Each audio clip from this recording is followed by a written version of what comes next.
Student Assembly President.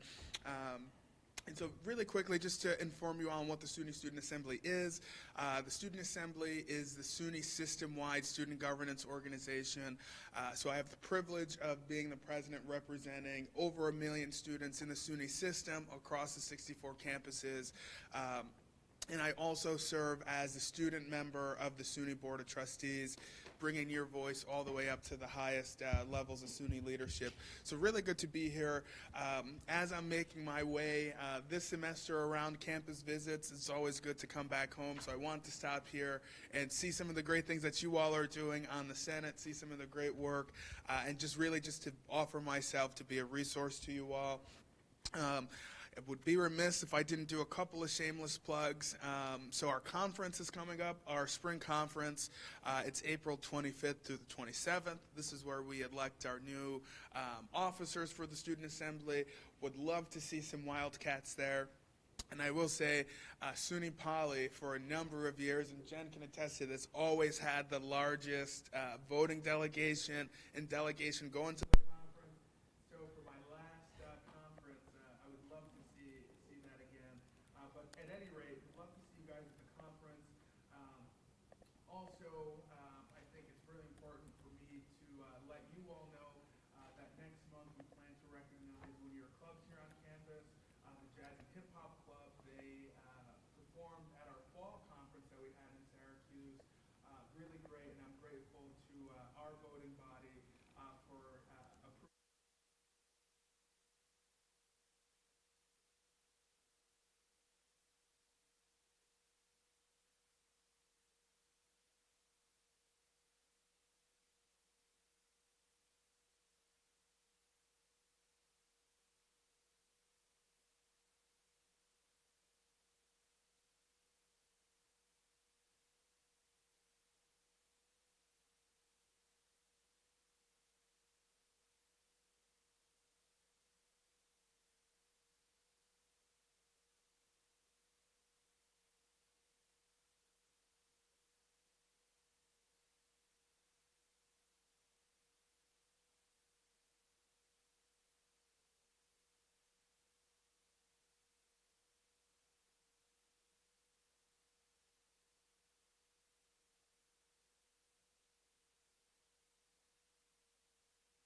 Guest speakers.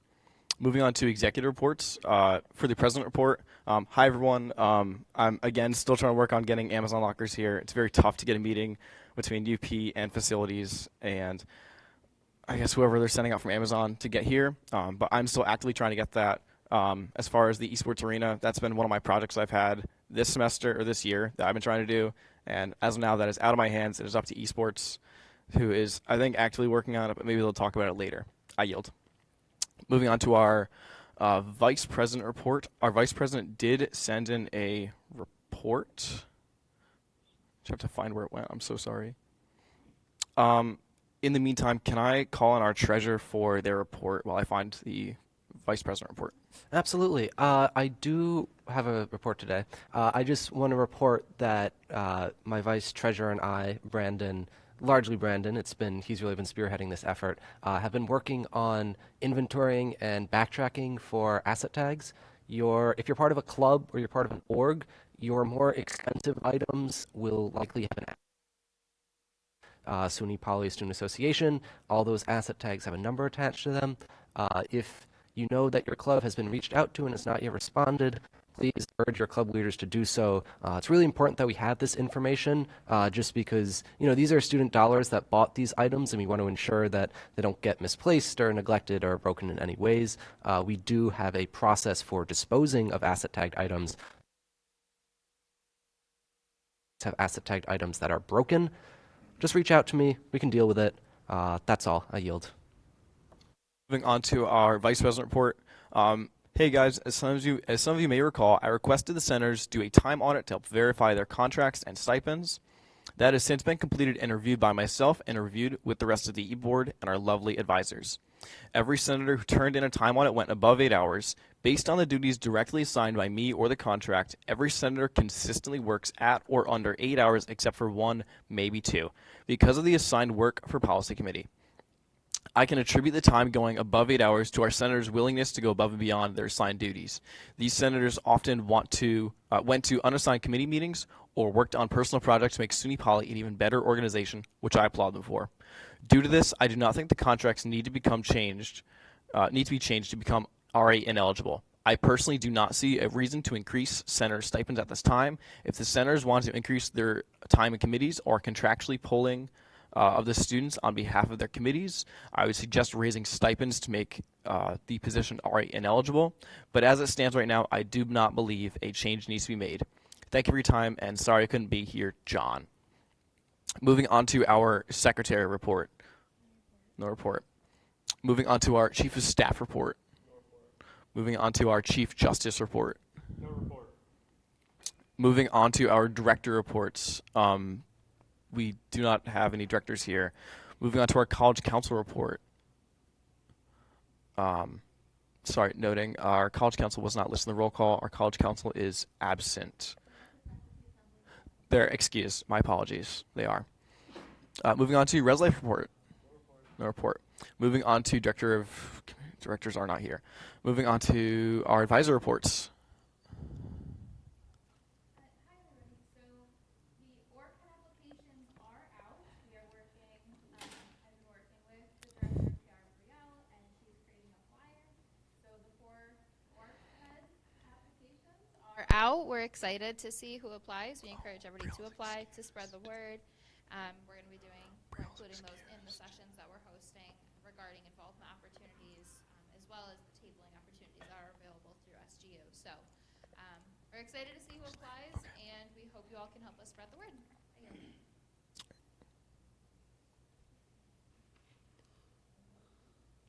We'll also include the election in that, so candidacy forms and interest forms and signature sheets. And then next Thursday is the last day you can announce your candidacy. We're excited to see all of the people and all of the interest, so we encourage everybody to keep having interest.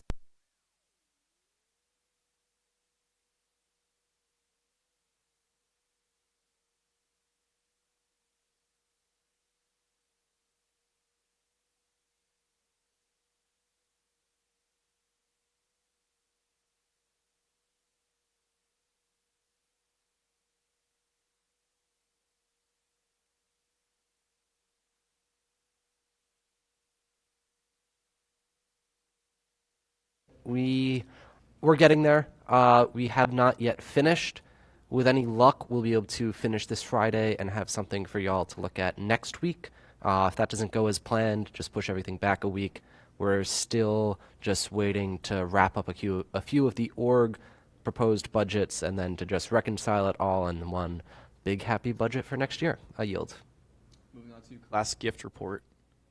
So we had a final study on the class gifts.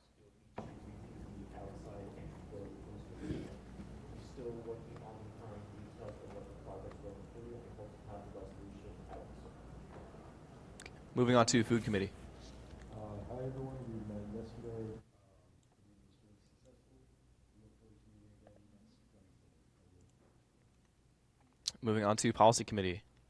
Does anyone from policy committee have a report? Senator Sput. We had a successful meeting. A couple of the bills that we're introducing today came from those meetings, and we hope to see you all at the next one on Monday. Sweet. Moving on to safety and facilities. So we're planning to transition to a weekly scheduled meeting. Meeting again tomorrow in the conference room at 11. If you have any concerns on campus, feel free to show up. Thank you. Moving on to student center advisory committee. Good afternoon, everyone. We had a meeting on March 20th, 2025 in this SGU conference room. In the meeting, we discussed the status of the game room. It's currently over spring break. We lost 5 total queues. And we were also also discussing what the situation on the PRs we put in were. Currently, we are waiting the items, and good news on the felt repair. The confirmed date is the April 24th, 2025, for a total of $16.15. Me and the treasurer did get an official quote the other day from Bradshaw Builders. Other than that, we will be having our next meeting today, 6 p.m. in the SGU conference room. Hope to see you all there. I yield. Moving on to Student Success and Technology Committee. No report. Moving on to Wellness and Inclusion. Does anyone from Wellness and Inclusion have a report? Seeing none, we'll be moving on. Org reports. Web. Hi, everybody. It's been a few busy weeks. This past week, we had Multicultural Night on Tuesday. Thank you to everybody that showed up. It was a big hit. Tonight, we have Web Feud. If you participate, you get a hoodie no matter what. And then this week is our last Free Ski Friday, so make sure to go check it out if you haven't already. Even though there's no snow outside, Woods Valley has a lot of snow, they said. So upcoming events, we have Squid Games on April 1st, the Cocaine Bear movie on the 3rd, and then from the 4th to the 6th, we have the free movie showing of the Minecraft movie at Rome Cinemas. So I yield. Okay. Moving on to CFB. We have been moving through that request for new clubs. Some of them had to deny, but again, that's business as usual. Or else likely to plug an event a club is doing this weekend. The Cybersecurity Club is hosting the SUNY Poly Hackathon this weekend, the 29th. It's open to everybody, but I would highly recommend you have at least experience or background in cybersecurity or computer science basics. Be able to help with your team compete in the competition. Okay, I yield back. All right. Moving on to Wildcat Media. Wildcat Media will film and stream the executive Night Lounge. Also, come join us for Name That Tune on April 18th in the NPR. You can win prizes. I yield. Moving on to Wildcat Esports. Practice was this last weekend. It was a pretty big success. We saw on Friday alone over 130 students attend. Other than that, we will be having a lot of positions being opened this week or this weekend being announced. And that's going to be filling in for a few graduating officers last year. All right. That concludes our reports. Moving on to old business. We have no old business. Moving on to new business. Bill 2324-09. Who's reading that? Senator Ahmed. Motion to accept bill number 222509. All right. Do we have a second? Oh, it's committee bill? Okay. You may continue. The members of the student government at Utica of SUNY Poly, as represented in the Senate, do hereby enact as follows. The purpose of this bill is to extend emergency powers in the case there are missing SGU members. All right. Do we have any discussion on that bill? Senator Wu? What are the emergency powers exactly being expanded? Can I ask our advisors to answer that?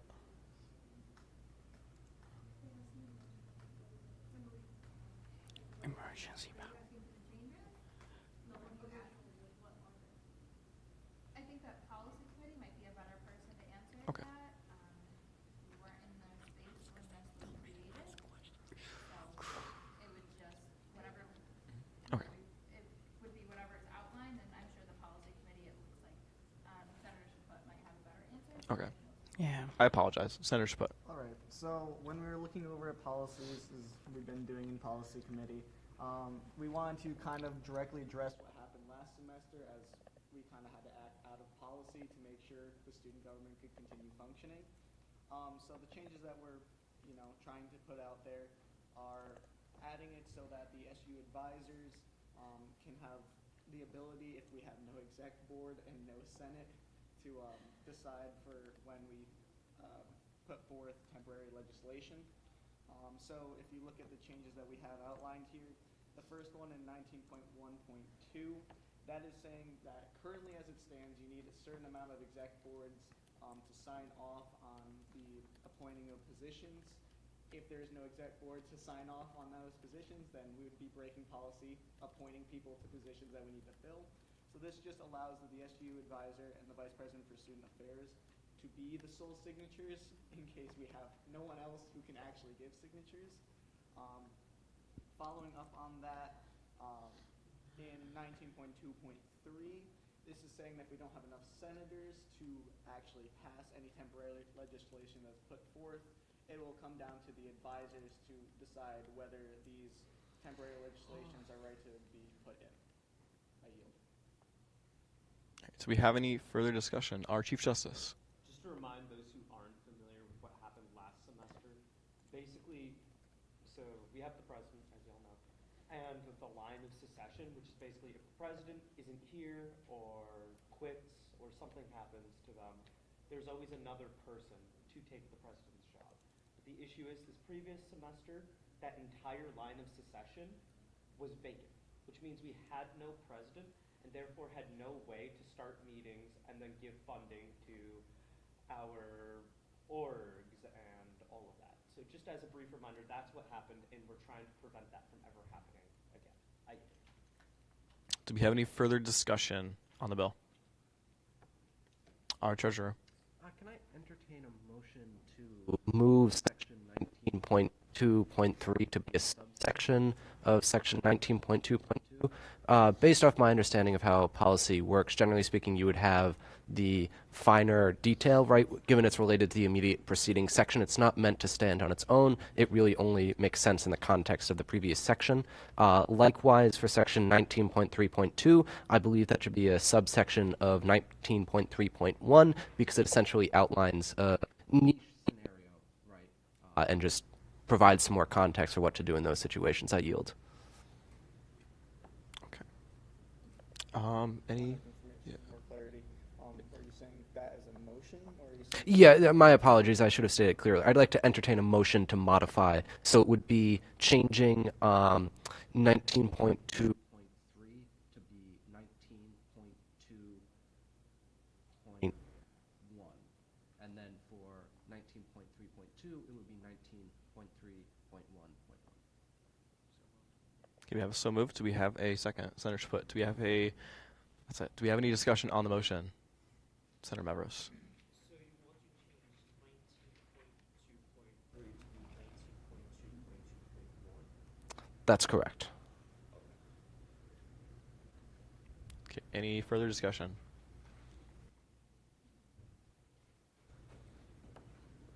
Oh, our Treasurer. Just a point of clarification, just because I realized from Senator Mavros' question.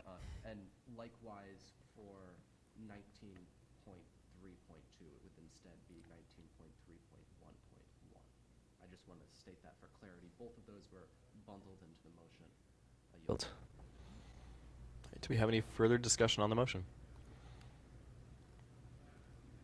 All right. Seeing none, all those in favor of modifying those bullet points, please raise your hand.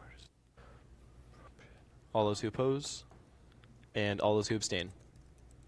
That passes 9-0-0. Moving back into discussion of this bill, do we have any further discussion?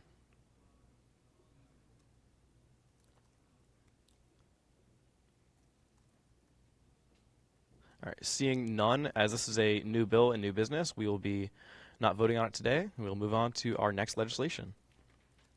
Bill number 2425-10, Senator Wu. Motion to accept bill number 2425-10. We, the members of the student government Oh, at sorry, Utica. point of order. You need a second. Oh, it is it? Oh, I'm so sorry. I'm so sorry. You do not need a second. Please continue. We, the members of the student government at Utica of SUNY Poly, as represented in the Senate, do hereby enact as follows. The purpose of this bill is to remove Article 26 from the policies and procedures and alter Article 11. The end goal is to minimize policy redundancy and properly address the needs of SGU members. All right. Do we have any discussion on the bill? Senator Sput. So I'd just like to also talk about this as coming from the policy committee. When looking over the general policies, we thought that the vacation policy is kind of unnecessary. I mean, we're student government, and while, of course it's nice to have, policies, the vacation policy is kind of a niche and semi-unneeded thing. If you really need to provide, excuse to not come to a meeting, that is being adjusted in 11.6.0, as you can see under these changes, where it's going to be up to the vice president to determine if your excuse is valid. But we understand that if you need a mental health day and all that, that can fall under a valid excuse. So we don't feel that there should be a direct outline for vacations, quite frankly. Your students here, if you're going to be gone from school, that's already outlined as a valid excuse. So we just felt like it's kind of paperwork at this point. All right. Any further discussion on this bill? Senator Fisher. I don't know. I've seen this in my time, but I don't know if you have, Mr. President. I personally have never seen anyone use the vacation policy. I would yield to the president to see if anyone ever used it. So I can't answer that right now. I'm the chair of the meeting. You can yield to Wildcat Media. College students and I don't know, none of us really take vacations unless it's during that allotted time we have for vacation. So I agree with this resolution/bill. I don't remember which one it is, but I think that all the other things are qualified under this. I've been listening to these meetings in SGU for almost 3 years now, almost over 3 years now. Never seen anyone take an actual vacation, use this policy. I yield to our treasurer. I don't have anything further to add on. My apologies, I forgot to put my microphone back on. I don't have anything further to add with regards to whether or not vacation time has been used. I would like to entertain a motion to modify section 11.6.0. I don't believe it should be the vice president reserves the right to determine the excuse valid. I believe it should be the member's immediate supervisor. People tend to work more closely with their immediate supervisor, especially for some of our orgs. They may not know the SGU vice president so closely, and it would be on the immediate supervisor to determine whether or not that excuse is valid. If the SGU vice president wished to challenge whether or not that excuse was valid, I would hope that could just be done through the immediate supervisor. I yield. So by Senator Fisher, do we have any seconds? Senator Candela, moving into discussion. Sure. The exact wording would be the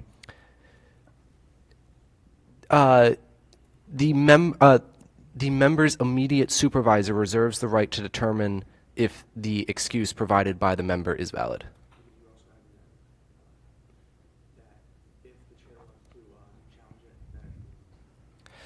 I don't think we need to outline a process for challenging. I think, again, the point of this policy is to reduce policy. I'm just looking to clarify that I don't think it should be the vice president in question that's determining whether or not an excuse is valid, especially, if a member of an organization, right, cannot attend a meeting for whatever reason, and they talk to their immediate supervisor, which is likely the organization's president, that should frankly be the only person they're required to talk to. It would then be on the organization's president to refer to the chair to the meeting that that member will not be in attendance.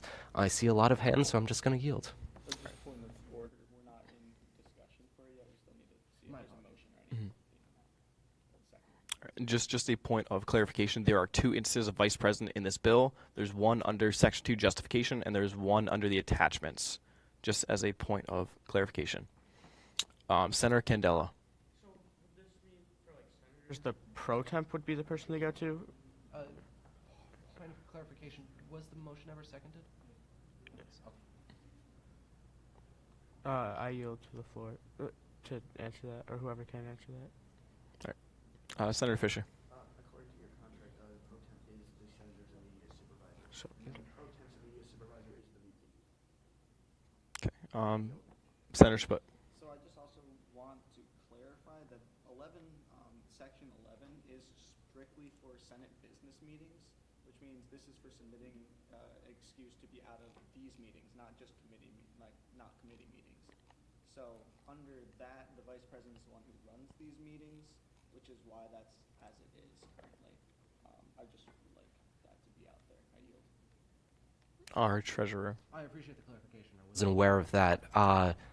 I'd like to make a friendly amendment if no one's opposed to my original motion so that instead of immediate supervisor, it reads the chair of the meeting. It's just a little bit of future proofing in the event that, say sometime 2 years from now, right, we still have these policies and procedures, but it's no longer the vice president running the meetings, it's the chief justice, right? Rather than having to go back and find every single instance, it just makes it a little more secure. Also, if the vice president isn't available, say the vice president position isn't filled, then it just ensures that you're not reporting this to someone who doesn't exist, you're reporting it to whoever's chairing the meeting. I yield. Well, it was... Yes, I was looking to entertain a friendly amendment and asking quite directly the Senate if there's any opposition to this amendment to the original motion. Point of order, you can't do that. So moved by Senator Fisher. Do we have a second? Seconded by Senator Chaput. Do I have any discussion on the motion to modify that to say the chair instead of the immediate supervisor?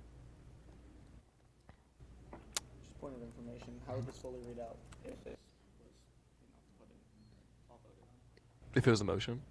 Yeah, just how would it read out now that it's been amended and everything? Our treasurer. Final sentence would read, the chair of the meeting reserves the right to determine the excuse valid, and I would be including that period that was added. All right, do we have Senator Candela? Will that also change the wording in justification 2 where it says 1.6 to allow vice president to decide whether an absent excuse is valid? As per the original motion and the amendment, no. I'd like to, what is it called? I yield.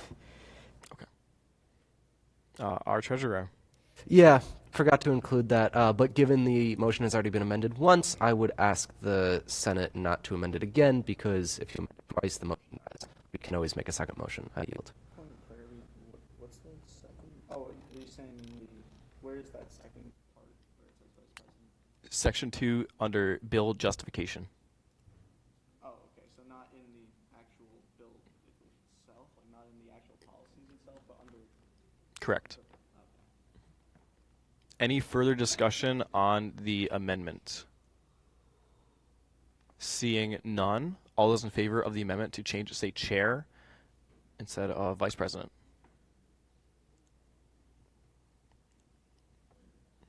Okay, all those who oppose? And all those who abstain? Okay, that passes 8-0-1.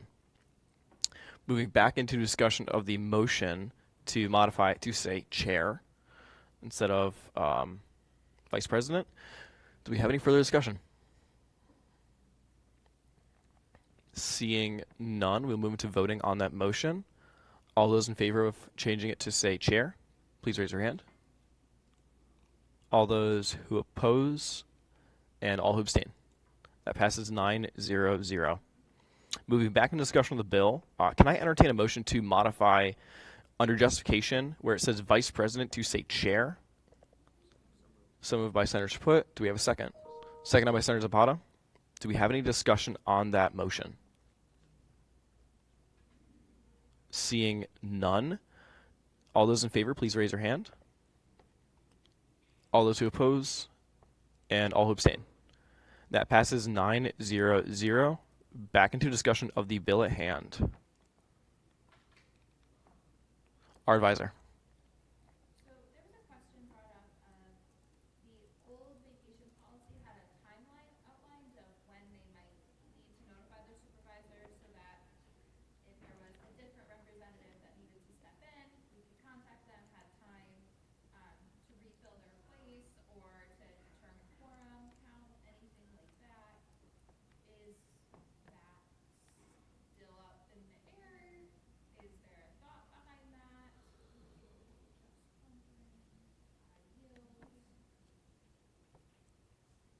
Our treasurer. I would suggest, going off the original vacation notification time, I think that's a little unrealistic for Senate meetings because it's 5 business days in advance, which would mean knowing at the end of 1 week's meeting that you weren't going to be there for the next. That happens for some situations, right? Some things are planned out months in advance. Other things you find out a few days before. I don't think we necessarily need to include a specified time. I think if people are being unprofessional and providing notice of that they can't attend meetings minutes before the meetings, hours before the meetings. That's unprofessional behavior, and that's already covered by our policies and procedures. That's a situation where, expectations would come in, and we have these expectations. I'm just going to give our advisor.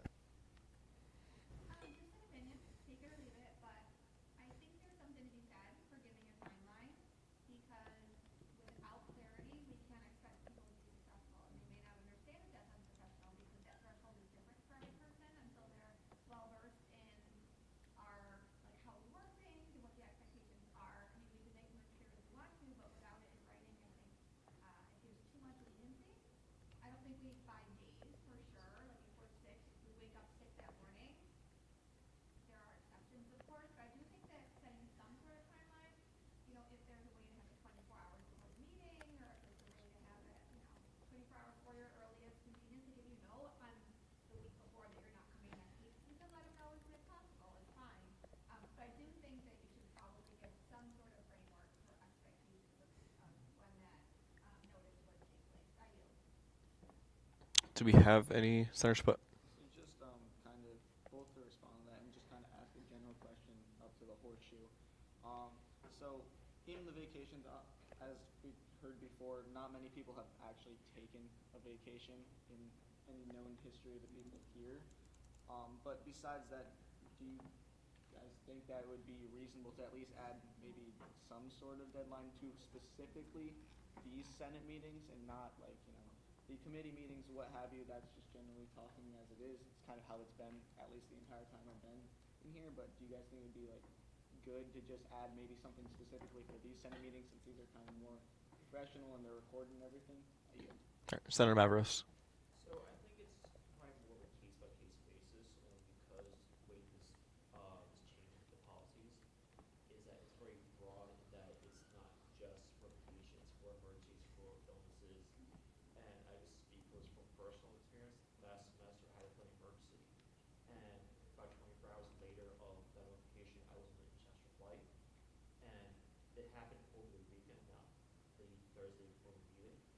But if that would happen on the Thursday too, I would not have been to that Senate meeting. So I think a timeline is a little iffy, and that actually more of a case-by-case basis. Our treasurer.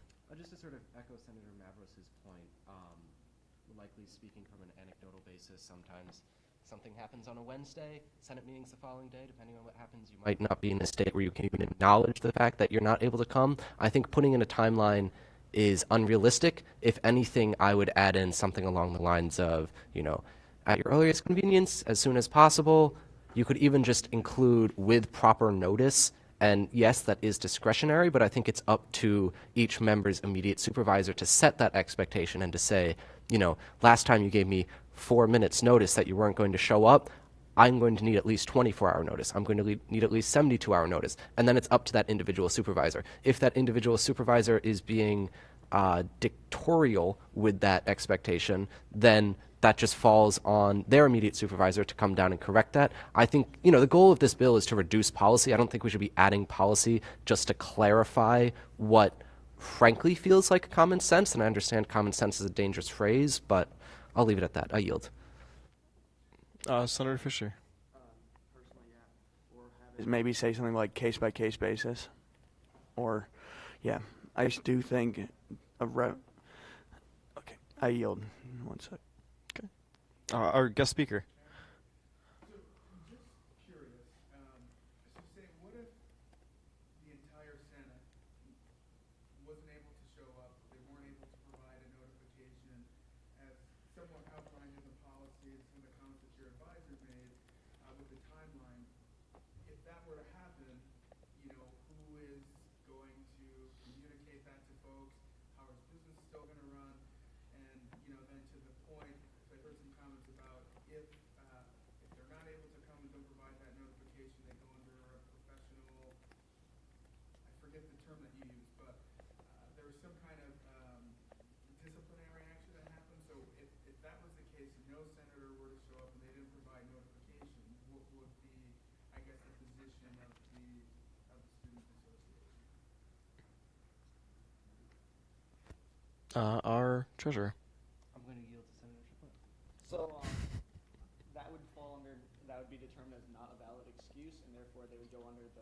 currently in place, policies for sending out, I believe it's a strike for these missed meetings. And then along with that, under Article 11 for the Senate business meeting specifically, the meetings have to meet quorum. If they don't meet quorum, then you can't have the meeting, so therefore the meeting would just be canceled. So say, for instance, that all the senators, they had an academic obligation to attend, and that academic obligation didn't afford them the opportunity to provide a notification. So you're saying in that instance, they would still be subject to the disciplinary action? Senator Sput. So that would fall under valid excuse since it's an academic, reasoning. And if you, are you able to look at the changes? So as you can see, under their academic requirements was already listed as a valid excuse. The reason why we wanted to take it out from limiting to those list of things is because say something outside of something that's not really an emergency, but it just falls out of it in general. That's why we took out that list. However, everything in that list still falls under valid excuse, meaning that, for instance, last week we had the career fair that fell literally during the time of this meeting. Say every senator wanted to go to that career fair, that's a valid excuse. And then at that point, it would default back to the policy 11.2, which would be that the meetings need to have quorum, and at that point, if it doesn't have quorum, then the meeting would be canceled, and it would all be under a valid excuse, meaning that the senators can't be, stricken for it because they had a valid excuse not to be able to attend the meeting. And then one last question, and thank you all for allowing me to speak here. Just on the day period, so not to fully tell the story. So when I was the SGU president, we had a number of folks who actually utilized this policy for a number of reasons, whether that was, we're obviously still in the pandemic, so there was things that related to the quarantine aspect, as well as, folks had to travel outside of state for whatever reason, and then they couldn't even engage back into some things. And so, that time period really did allow, at least for my executive team, to not only come up with a game plan to ensure that, meetings were still able to be conducted, quorum was still met, so on and so forth. And so, I guess just to speak in favor of having some kind of, timeline, I think that it is super beneficial for you all to, like you mentioned, future-proof, right, to help plan for if you're pro temp or if your vice president aren't at a meeting, how you're able to remedy that and provide that notification. And also, I think, having that, I think empowers the individual to then have that conversation of why they needed to have the, 5-day, for instance, notification period, and allow you all to come up with a plan to remedy that. I guess what I'm trying to get at is, to the point of not having any timeline, it does create an environment where, folks might come to your leadership the day of the meeting and say, hey, we can't come, this is the reason, and now you all are in a position to have to make a quick judgment on that, versus if you had a little bit of a period, you're able to, properly plan and execute what you all are doing. So certainly don't want to sway you all, but I definitely think some kind of notification period is really to your benefit and the benefit of the person looking to get that excuse out. Our advisor. I also just wanted to bring up one thing, that, we keep saying that X is going to be a valid excuse or X is going to be a valid excuse. And that's like the opinion of the people here now. There could be a chair that comes along that says, oh, you have a test at 2 o'clock? Well, guess what? You have from 12 to 12:30 to study. Or the career fair. You have from 12 to 12:30 to go to the career fair. Or, well, you were in the hospital last night, but you're here today, right? That's obviously would probably be a valid excuse, but listing it out sometimes is helpful. Not sure what we think about that, but sometimes it is helpful to at least list it out so that there are at least those protections for our members, because you never know who might be next. So we're after that. Senator Velez. The author. We have a motion table back to the author. Do we have a second? Seconded by Senator Fisher. Do we have any discussion on tabling this back to the author? Senator Sput. So we already have 2 weeks to discuss this. It's not being voted on today. This is a bill, meaning that we can make amends here. We don't need to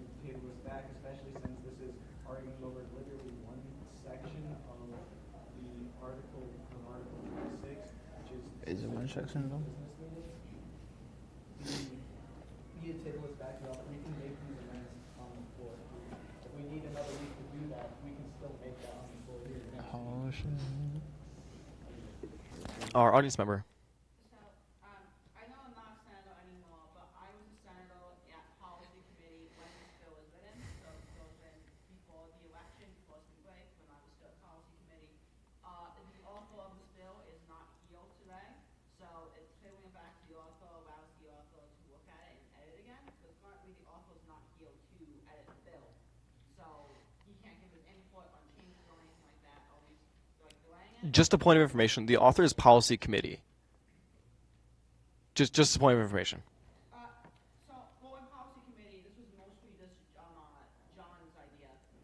We contributed, less than policy committee contributed, but it was mostly John who came up with the idea of this and came up with these changes from memory.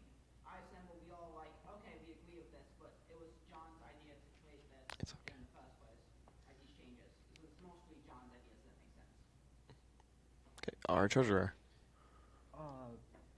It feels like this does need to be discussed more, but as Senator Chaput has pointed out, this is a bill. We're not going to be voting on it today. We do have a couple other things on the agenda, so I would like to entertain a motion to table this to next week, or rather just to end discussion at this time.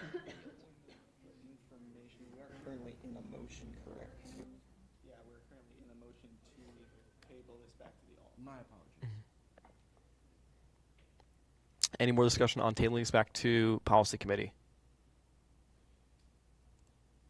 Seeing none, all those in favor of the tabling this back to policy committee, please raise your hand. All those who oppose? And all abstain. That does not pass 252. Moving back in discussion of the bill, Senator Fisher. End discussion. We have a motion to end table the bill discussion. to next week. Can I make a motion to end discussion? Okay. All right, we have a motion to end discussion. Senator Candela, do we have any discussion on the motion to end discussion? Seeing none, all those in favor of tabling, no, not tabling, oh my gosh, ending discussion, please raise your hand. All right, that is unanimous. That passes 9-0-0. Moving on to Resolution 2425-26. That was Senator Chaput. Sorry. I was going based off the last one.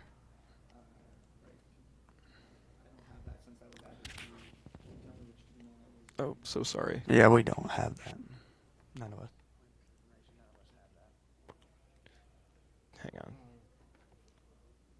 on. Our treasurer. Can I ask for the horseshoe to just give me 60 seconds to find the minutes in which it was passed and then provide supplemental information? I yield.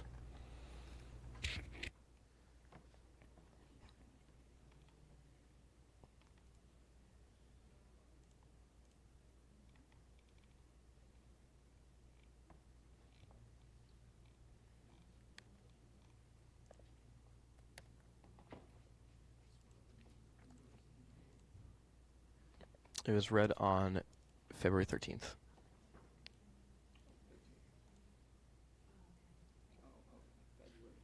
Yep.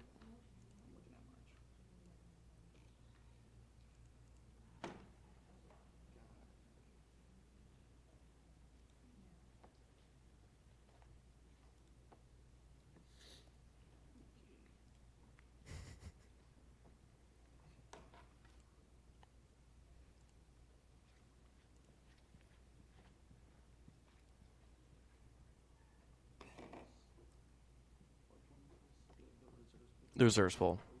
Yep.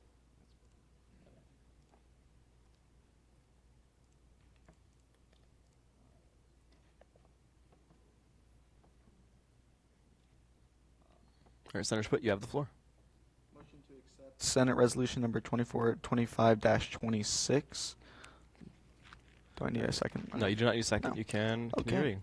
We, the Senate of SUNY Poly Student Government at Utica, do hereby resolve, whereas all organizations under and including the student government at Utica have requested additional funding. The SGU treasurer has conservatively calculated that over $50,000 from the fiscal year will go into reserves on June 30th, and so the Budget Committee wishes to pull funds to support student programming activities with the understanding that will be replenished at the end of the fiscal year, as well as earmark funds to support WCE's arena relocation, and so therefore be enacted. The student government at Utica Senate considers and confirms the transfer of $40,000 from reserves into an account dedicated to upgrading facilitate the esports arena if and when it is relocated to the student center expiring on the 1st of January 2026. $30,000 from reserves into Webb's Apocalypse Week line for better funding the program during Apocalypse Week. $7,000 from reserves into WCE's gaming equipment line for funding upgrade peripherals within the esports arena. $7,000 from reserves into Wildcat Media's studio equipment line, both as it is devoid of funds due to lately processed invoices and to support media's desire to purchase 2 4K streaming camcorders. $5,000 from reserves into CFB's extra funding request line for supporting additional funding requests from clubs. The student government at Utica Senate considers and confirms the transfer of $89,000 from reserves. Therefore, be it resolved. Be it resolved. The student organizations listed above will receive additional funding to better support their missions. And be it finally resolved, $89,000, will be transferred out of reserves. I yield. All right, Senator Candela. Line still be enacted. I yield to the treasurer. Yes, it would be, because that's what was passed. This is simply reopening discussion. I just sent out an email to, I believe, all members of the Horseshoe. You should see it if you check your inbox. It contains the agenda from February 20th, the minutes from the 13th, right, which is the record of what was passed, and it includes an additional attachment that Webb provided to me. I would look at the minutes, and that should show you everything that was, all the amendments that occurred during that meeting. I yield to our advisor. Is it possible to get the updated legislation, so the actual resolution with the changes made? The minutes only show the changes from the meeting, so I'm getting ideas.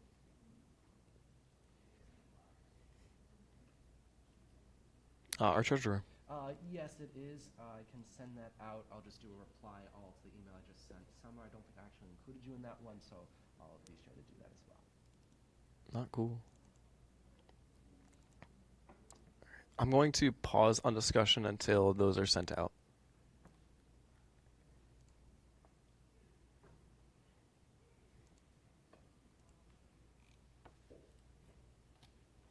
Oh gosh.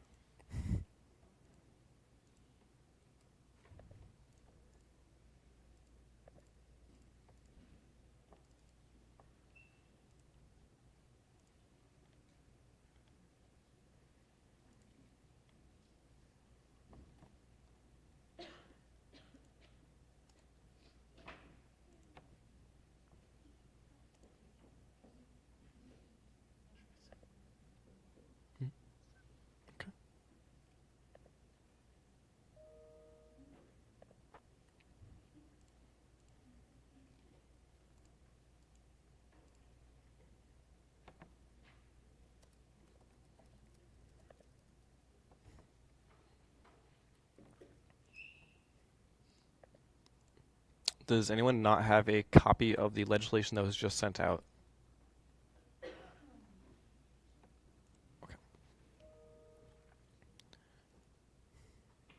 All right, moving back into discussion of Resolution 2425-26.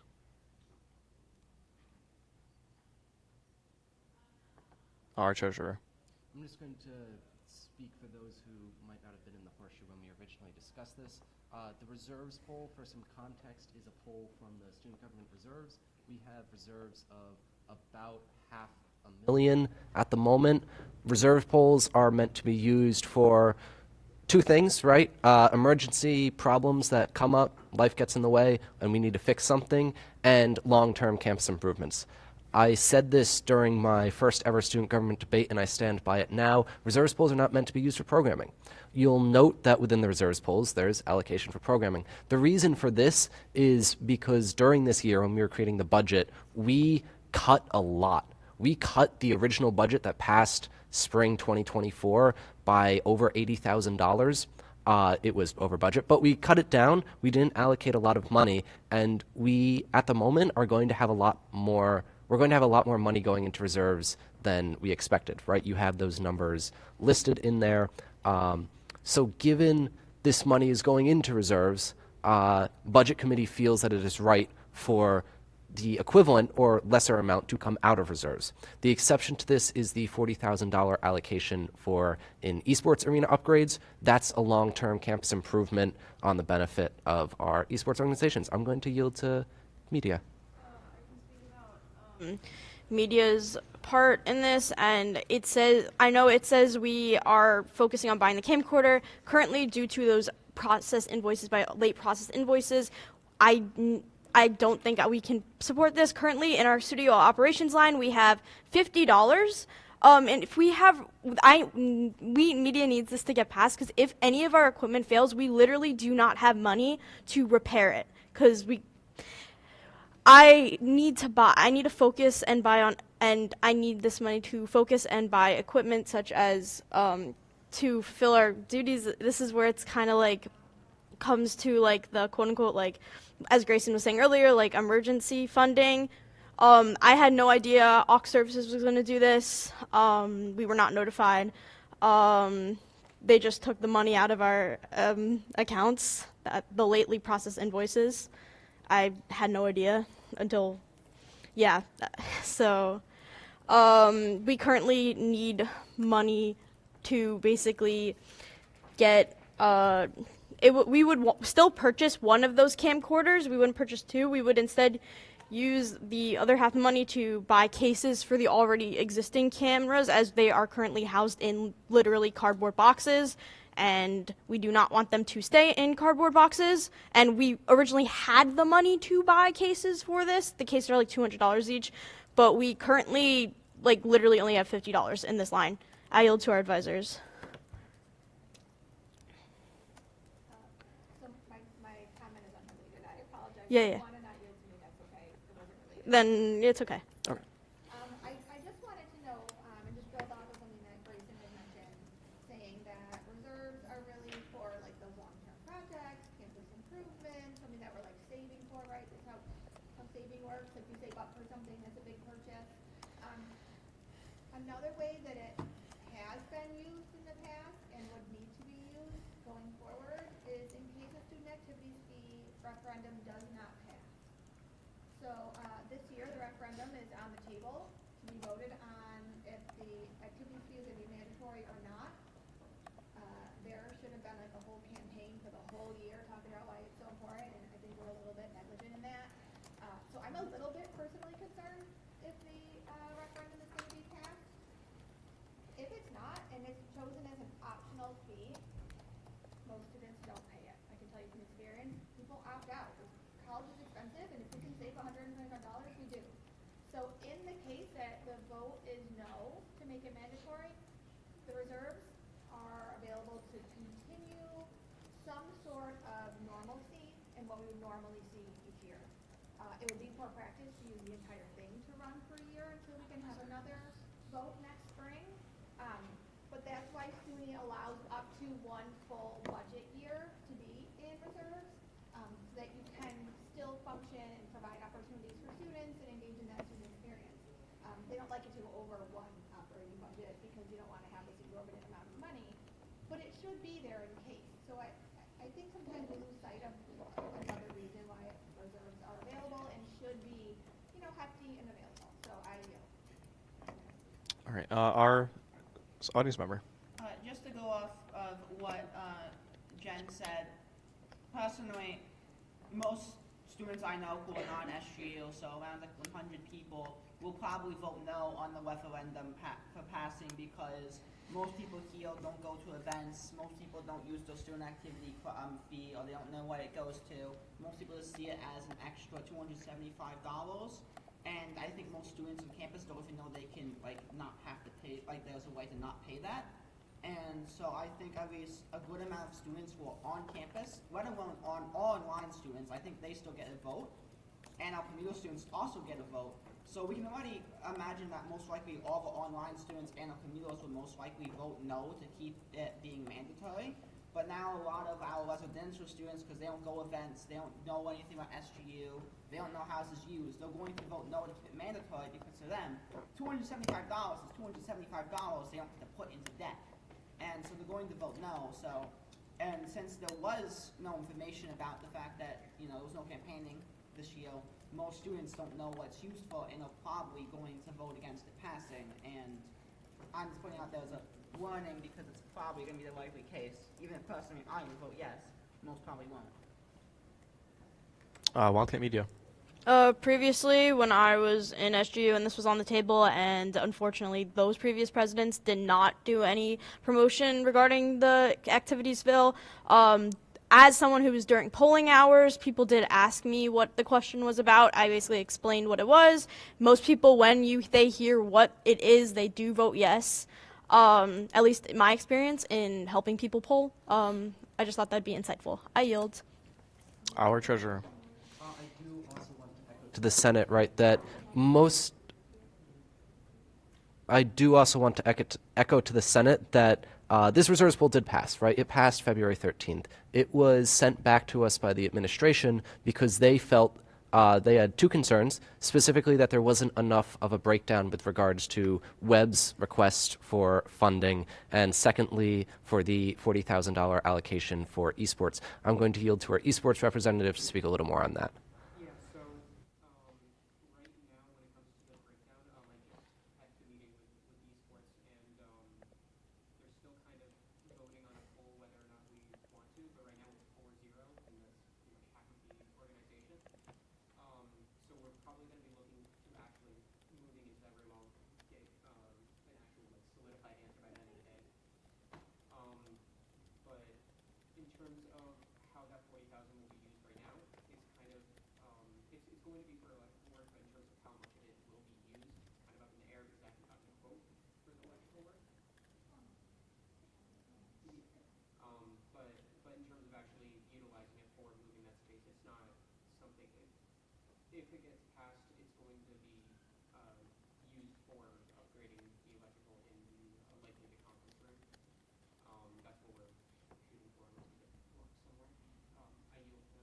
And I do want to clarify to the Senate that there are stipulations attached to this $40,000. If this $40,000 is not used in its entirety, anything remaining goes back into reserves.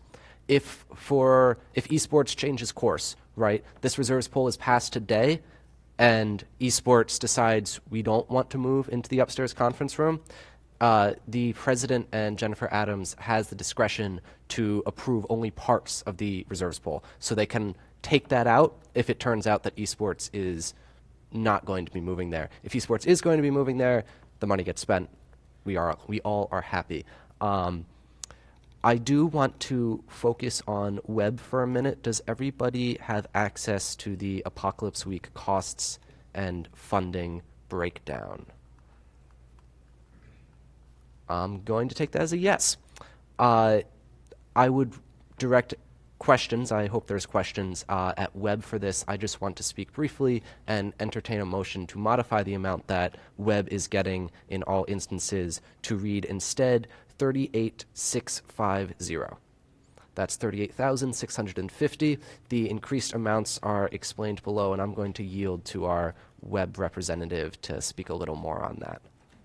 Hi, everybody. So the original numbers that were given were one for just the Apocalypse Week total were off. That is my apologies for that. And then we wanted to then break down the rest of our budget and see where our money's going, if it's going to be used or not, because if we're just going to have funds that are just going to sit there, we decide that we should move them. So doing this, we have considered that the building manager's line is going to go null and void. We found that we have enough money within Webb's budget to move things around. If you can see the comments next to each thing, there's just like, for casino night, it goes line by the way for our budget. Casino night, there's just some pending funds for that night. The reason why we're holding things in free movies is obviously noted. The rest would be transferred into Apocalypse Week as well. School outings, we were not able to finish that this year because of how expensive things have gotten. It is in our proposed budget for next year to hopefully raise that amount so we have enough to do more than one trip for you all next year as well. Seasonal homegrown, we are holding money for winter sports. Right now, last week's winter sports, it's Free Ski Fridays. Last week, I have not received the money for that, so I don't know what the quote was, like how many people went, and on average, it's usually around 2,200. And this week, we have our last one, and we only have $3,000 left in winter sports. So we wanted to move money from seasonal homegrown that we have left over, because we have a lot left over, into that account, so we can make sure that it is paid for, and we're not just negative. And then there's also, we're holding $5,500 for the student recognition banquet, since we know that you all have put such time into planning this as well, and then it became out of our hands because we didn't have the funding and whatever, so we wanted to give that money towards it. And then the rest is the remaining for the homegrown events. Those all just went through, by the way. I don't know if Grayson, have you updated those, the money that went through? I yield to the treasurer. I'm afraid I have not. So these numbers reflect the account balances as of last night. They've changed slightly because some invoices have gone through. Those invoices were accounted for within what would be remaining, if that makes sense. So, we took whatever we need for the remainder of event programming for the year, added on top the outstanding invoices, and that represents the amounts listed within remaining funds, at least for the event lines. I yield back to our Reb representative. And then taking all that money out and everything, we're going to put that into Apocalypse Week, and then we took then the actual breakdown, because I finally got the final breakdown of Apocalypse Week quotes and everything. We merged that together to figure out how much we needed from our reserves pool. And as you can see, that is the $87,000. If there's any other questions on this, please ask. We really would like that. I yield to the floor. Senator Fisher.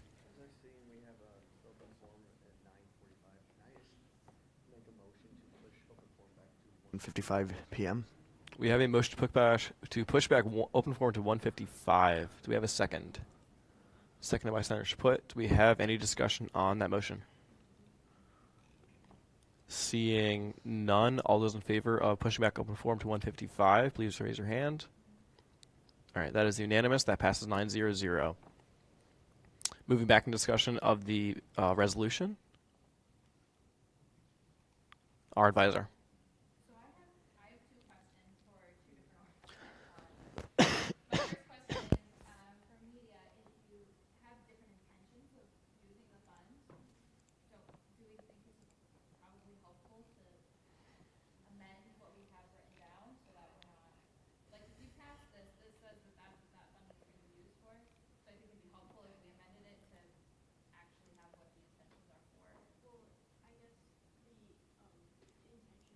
To resupply would be more generalized to just say we would be purchasing one of the camcorders and resupplying our studio operations line.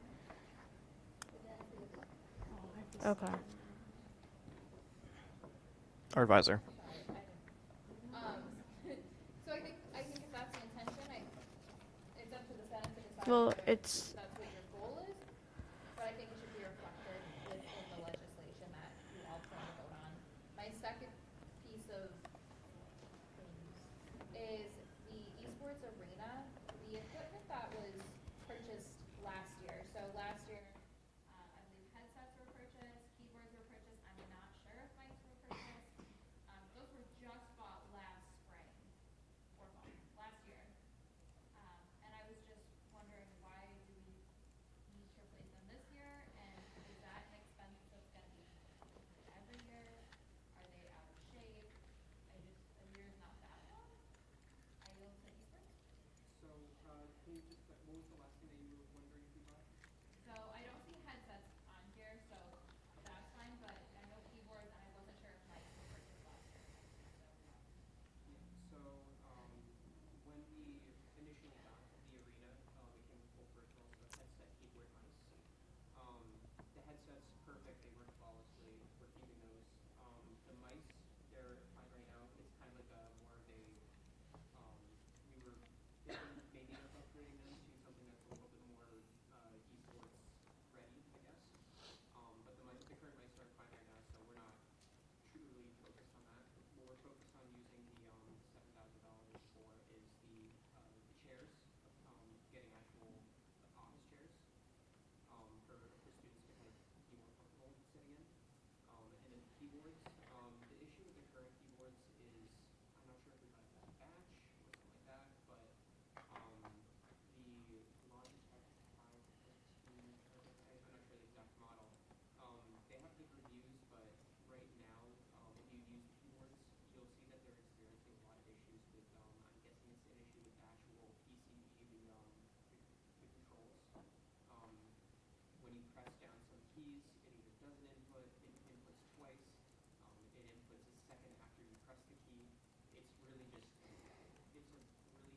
even though it's super easy, at a certain point it gets to convenience versus whether or not something is really worth the extra cost of getting a house level.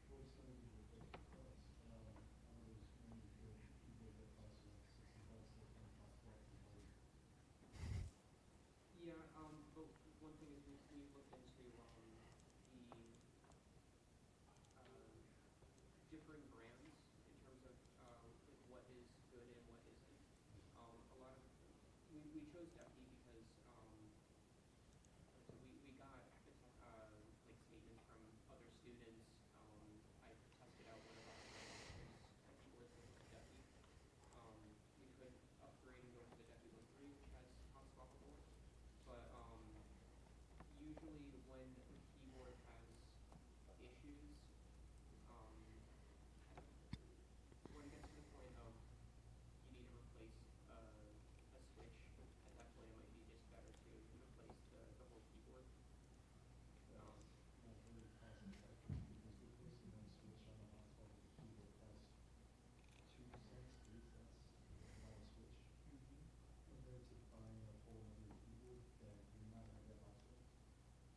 Yeah, I mean, at the same time, you need to consider that when you get into customizability of keyboards and everything like that, you have to consider that somebody in the org might not be comfortable with tinkering with any electronics. They might be very good at video games, but when it comes to messing with hardware, so it's just a little bit easier to stick with non-hot swappable. Again, I think the listings on the options list both. Right now it's Ducky 1 2 for plastic and Ducky Origin Black. We might go for the Ducky 1 3, which does have hot swappable, and that's not too much more. All right, I'm going to cut this off. We're kind of going in circles. All right, do we have any further discussion to add to the resolution? Wildcat Media. And to modify, I have two motions. One, I would like to, this is a mouthful, I would like to amend, so it now says, the request of $7,000 would more than cover the cost of a new camera and provide Wildcat Media a healthy monetary cushion in case any emergency repairs, replacements, or new equipment are needed as that line is diminished. Do we have a second for that motion? Center can. If you're looking in the last part of my page, it'd be the last paragraph, so it would be replaced with, well, not the last sentence. The first sentence would be, the request of $7,000 would more than cover the cost of a new camera and provide Wildcat Media a healthy monetary cushion in case any emergency repairs / replacements / new equipment is needed. Do we have a second? Well, it's to say that we're going from two cameras to one camera. So you're just saying, you're just adding in the word, like, new camera after Camera, before camera, sorry. You're adding in the word new. Basically, it would change cameras to camera and after replacements / new equipment. All right. All right, do we have a second for that motion? Senator Schputt, do we have any discussion?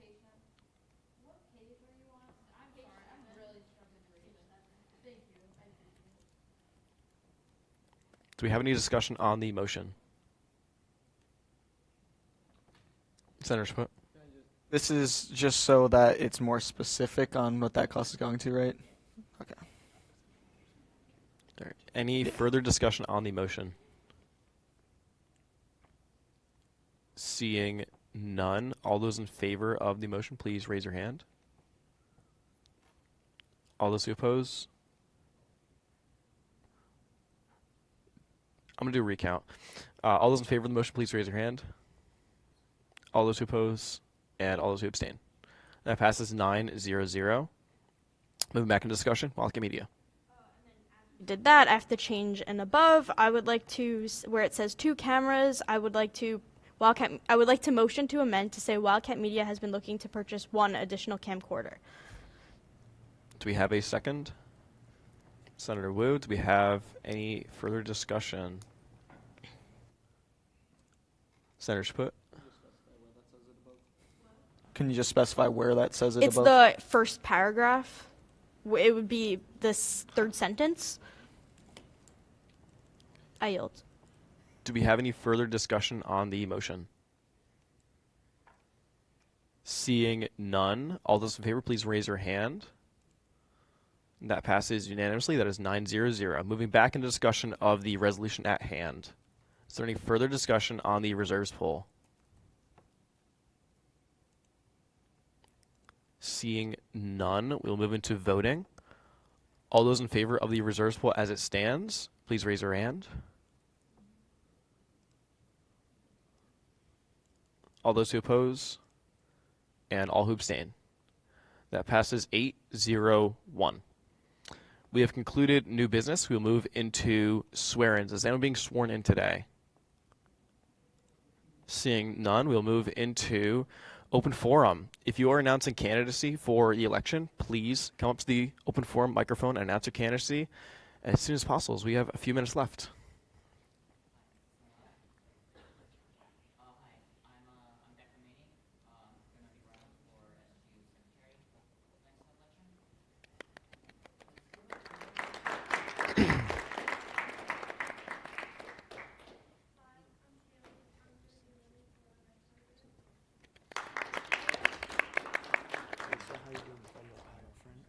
What?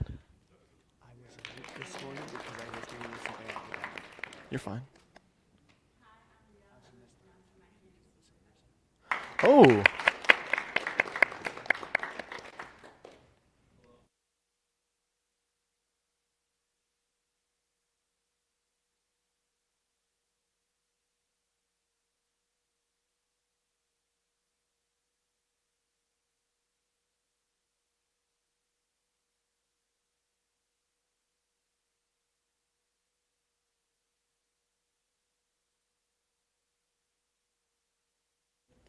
All right.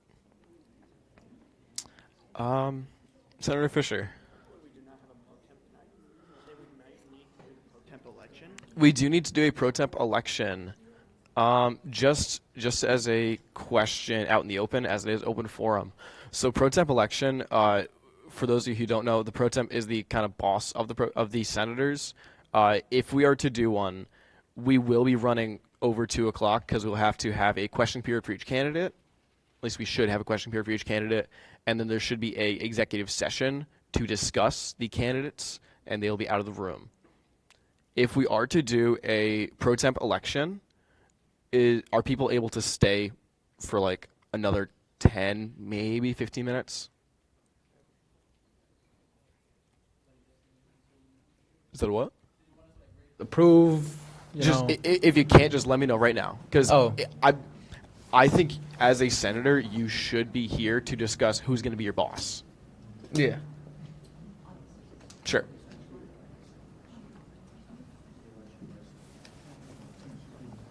Yeah, but we can. No, it's not defined anywhere. It's not defined anywhere. And everyone left. Our Chief Justice, you can do that?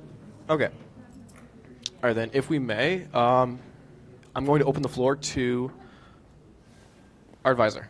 Sorry. Apologies.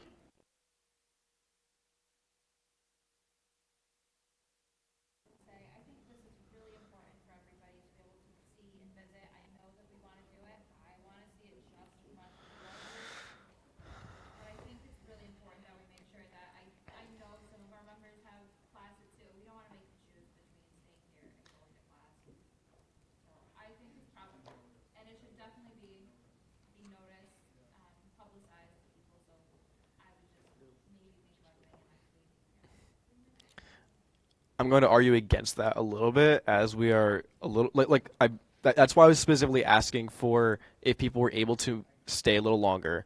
But the other part of it is we're in week 10 and we don't have a pro temp, and if we don't get it done this week, we're probably not going to get it done.